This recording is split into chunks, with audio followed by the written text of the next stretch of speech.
Hi, I'm Sausan, social entrepreneur and the force behind Bandra Info, where I've had the privilege of connecting people, stories, and causes that make our suburb the unique place that it is. Today on the Bombay Blueprint, I have the honor to welcome Atul Kumar, the founder of Bombay Art Deco and the leading voice in architectural preservation. His work has been instrumental in bringing global recognition to Mumbai's iconic Art Deco heritage, blending passion with civic vision. Join us as we explore how one man's commitment has changed how we view the soul of our city. Hi Atul, tell us, why did you choose Art Deco as an architectural style and what drew you to it?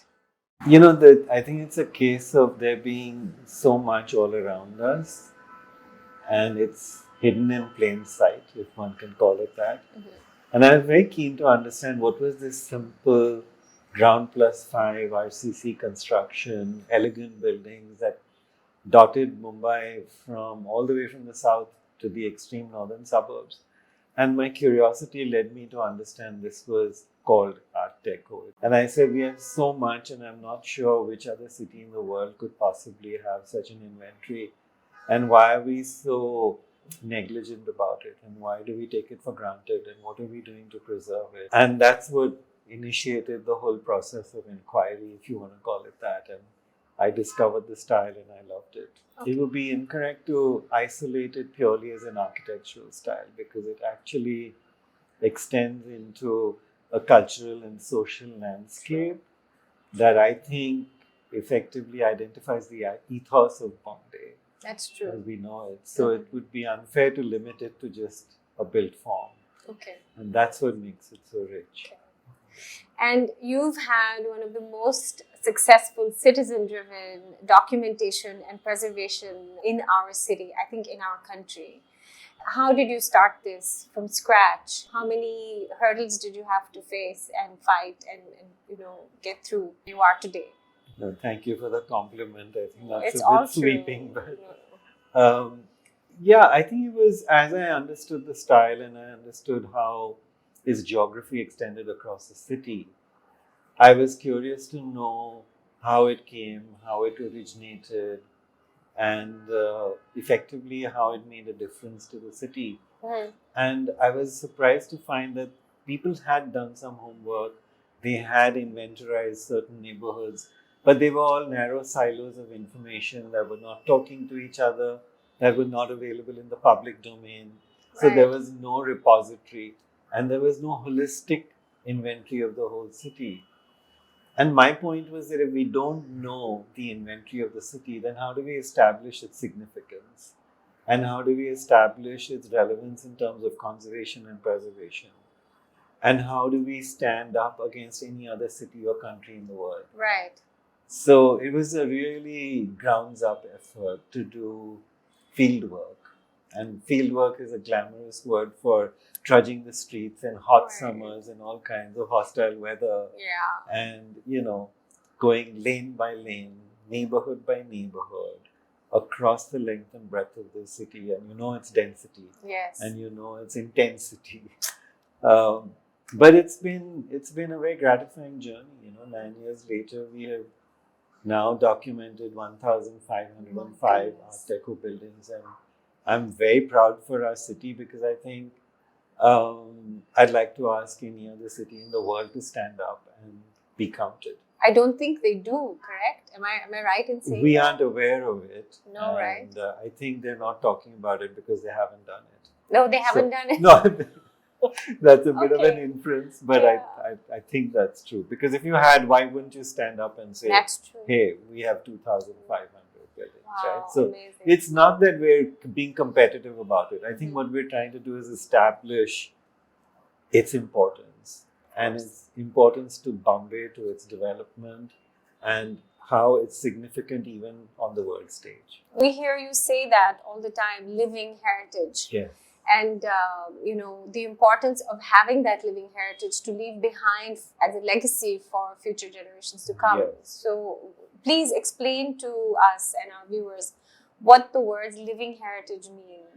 Yeah, that's a lovely question because I think people underestimate the importance and significance of living heritage. Yeah. and it's modern living heritage. So it all started in the 1920s, and effectively, living heritage is any modern heritage property, irrespective of its typology or use, that is actively inhabited and used. Oh, okay. So when you look at the city of Bombay, right, it's the entire length and breadth of the city which is inhabited. We're not a monument-centric city like Delhi, for example. Correct. Right? We may have a gateway of India, but it's a one-off, standalone property. But all our heritage is lived spaces. VT station is important because it's a public railway station. Amazing. And it has been for 3 generations or 4 generations of Mumbaikars. So that makes it extremely valuable. And it also caught the attention of UNESCO. Correct. Because they said, oh my God, this is not a monument, it's not standalone, it's an entire precinct, and it's lived in. People use every single building. Yeah, and how would you compare our city and the Art Deco that we have here as compared to, say, Miami or Paris? And what are the nuances that make it Bombay Art Deco versus, Art Deco per se? Yeah. So Miami and Mumbai actually have many similarities in the sense that they're both tropical cities, right? They're both port cities. They have the same challenges of climate. They both have the same challenges of rising water levels and sea levels. They owe their economic development to migration.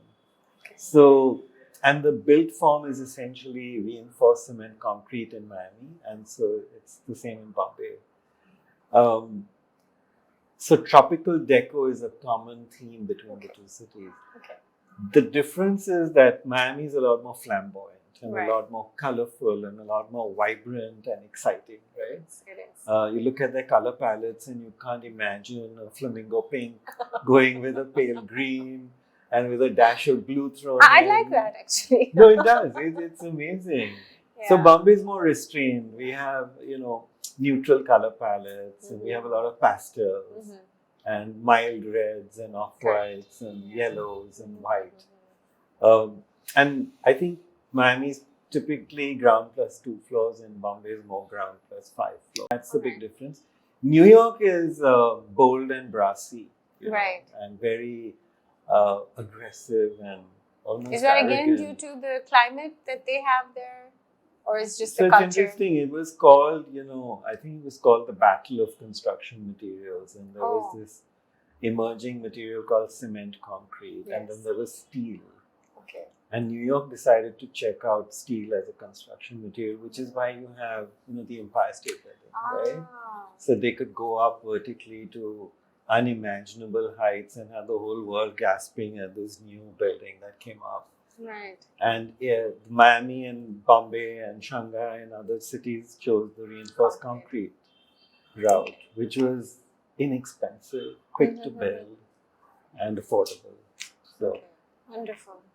So going back to the UNESCO moment and bringing Bombay to the fore and giving it the recognition it deserves. Tell us more about that and your hurdles to attain that and how long it took you maybe to get there. The bureaucracy that we deal with in our city. We were talking about that a little while earlier, right? And I think I'm fond of saying everything takes time in India, but time is also defined in very long periods, right? So when you say time, some things take 3 years, some things take a decade, and some things take a lifetime.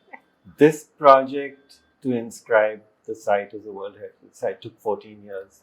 I think it took 4 different governments, any number of different political dispensations. And it's a tribute to the tenacity of Bombay's citizens, citizen groups, conservation architects, businessmen, industrialists, everybody came together and said, let's do this. And I must acknowledge, the work of Abha Narayan Lamba, who was really the cheerleader and led from the front and did the entire process of documentation. But it was a wonderful coming together, and UNESCO acknowledged that when they said that they have not seen any other inscription anywhere in the world which is stakeholder-led. Wow. Because typically it's the state that leads these inscriptions. So, yes, it's here to stay. We're in Bandra now, so can I ask you a Bandra-centric question? Sure, where try. Art Deco is concerned? Do you see any structures here worthy people of Bandra fighting over to preserve and protect? I know there are little bungalows which now I recognize as Art Deco and even otherwise. What advice would you give the people of Bandra? So, to answer the first part of your question, there are some beautiful Art Deco properties in Bandra. Many of the most gorgeous bungalows are all Art Deco. And any one that you could remember in? One which was lost is Desiree, which was Okay. a beautiful bungalow. We have another one called Saudade, if I'm saying it rightly. I know. Okay. Yes. Yeah, yes. with the Yes. little I man see it. sitting Yes. on top, Yes. So many Mount Carmel's such High yes, School. Yeah. many such beautiful properties sprinkled across the neighborhood. And I think what's interesting is that you could be anywhere in Bombay and you will find Art Deco. You could be in Mahim, True. you could be in Dadar, you could be in Matunga, you could be in Muhammad Ali Road, Art Deco all around you. So I would say appreciate the style, understand the style, look at it in terms of what it affords to you, in terms of the quality of life it's given you, then make your informed choices about A, what interventions you want to make in the property, and 2, if you're posed with a redevelopment option, then think about it. The visual of an Art Deco environment is more than just the structure. You know, it could be the landscaping, it could be the seafront, it could be the garden, it could be a whole bunch of things. Like say Marine Drive. One of the visuals vividly remembered are the coconut trees that were lined on Marine Drive. And Yes. when you would view it along with the Art Deco buildings, it just brought everything together. So my question is, what advice would you give to people when they are going in to preserve, say, a structure? You know, that where do we stop? Because, you know, there is always someone standing in your way saying, okay, this is all you can get. And yeah, where would you draw the line and say, okay, this is where we're going to just... That's an easy line to draw, okay, because trees are non-negotiable. Okay. So if there's a tree, it has to stay. Work around it, you know, deal with it, but you cannot lose the tree. And I think there are enough case studies in the city and across the world where people have been hugely creative and interpretive in working around a tree, incorporating it into the middle of a home. Correct. And, you know, and it adds to the aesthetics, it adds to better quality of air and life and greenery. So that's at an individual level as far as trees are concerned. On Marine Drive, the loss of the palm tree is a loss, absolutely, because the tree symbolizes a certain characteristic, right? Of being along the waterfront, of swaying with the breeze. And that added to the whole ethos of Marine Drive and the character of Marine Drive. Yeah. But having said that, you know, when the whole repair and restoration of Marine Drive took place, we did opt not to lose a single tree. So they're replaced with Barringtonians. Yes. And they're sturdy trees. They're able to withstand the wind and the rain. Okay. So the choice was a considered choice because we didn't want trees that would just get uprooted every couple of years and you'd have, you know, back to square one. On the flip side, when you look at the extension of the coastal road on Marine Drive, it's unfortunate. We've lost every single tree. And they have not been replaced. There's been no provision that there was a tree here. Let's replant another tree. So you're net not losing your green cover. Right. And I think that's I don't subscribe to the argument that, oh, we've lost 600 trees in Colaba, but we'll plant them in Palghar. Yeah. I'm sorry. That Or we doesn't put a work. sapling which will take 50 years to grow into a tree. Correct. So that's not how it works. It has to be replaced and remain sustainable where it originally was. I have one question the restoration work of a heritage site. Now, I've noticed that a lot of them preserve the external structure because it is part of, but what happens inside? And are there any regulations that they need to follow? Like David Synagogue. Say, is there a body that protects the inside? I mean, okay, we're going to preserve the structure from outside, but do they not have to comply to any kind of regulations where changes within the structure is concerned if it is a heritage site? So in 1995, Bombay was the first and only city in India to enact heritage regulation. Okay. They classified heritage properties, select heritage properties, as graded properties based on their value. So grade 1 is a property of tremendous historical and architectural significance, being the highest. Then there's 2A, 2B, and 3. And these are all living heritage. These are all, yes. Okay. Bombay has a unique living heritage. And only grade 1 properties are restricted in what you can do inside. So if it's 2A or 2B or 3, then they're more concerned with what is popularly called facade. Facade. Right? Okay. So you're protecting the facade, but you're letting people interpret the interiors in whatever way they want. So there is a lot of loss. But I like to think of, property like Eros Cinema, which was recently went in for adaptive reuse. And it's a gorgeous property. And, the choice was, do we want to lose this? And are we going to be cussed about it? Or are we going to accept that we keep and retain the structure?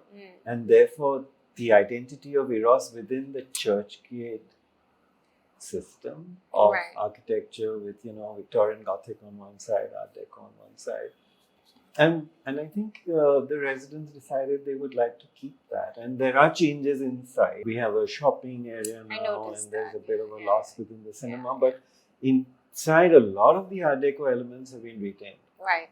It's beautiful. Yeah. I went in and I noticed, and what I appreciated the most is the signage is still the same. They haven't changed that. When you look up, you see the same Eros sign which was there, and as a kid, I remember it was barely legible to me because it was also written in that Art Deco form. But, now I really appreciate seeing that. And the windows are there. They're still open out like how they would otherwise. So, and it's got that tiered cake-like structure, and the red Agra stone is intact. It looked it's lovely. A magnificent property. And when you tell a cab driver, take me to Churchgate, he'll say, where? And the landmark is Eros Cinema.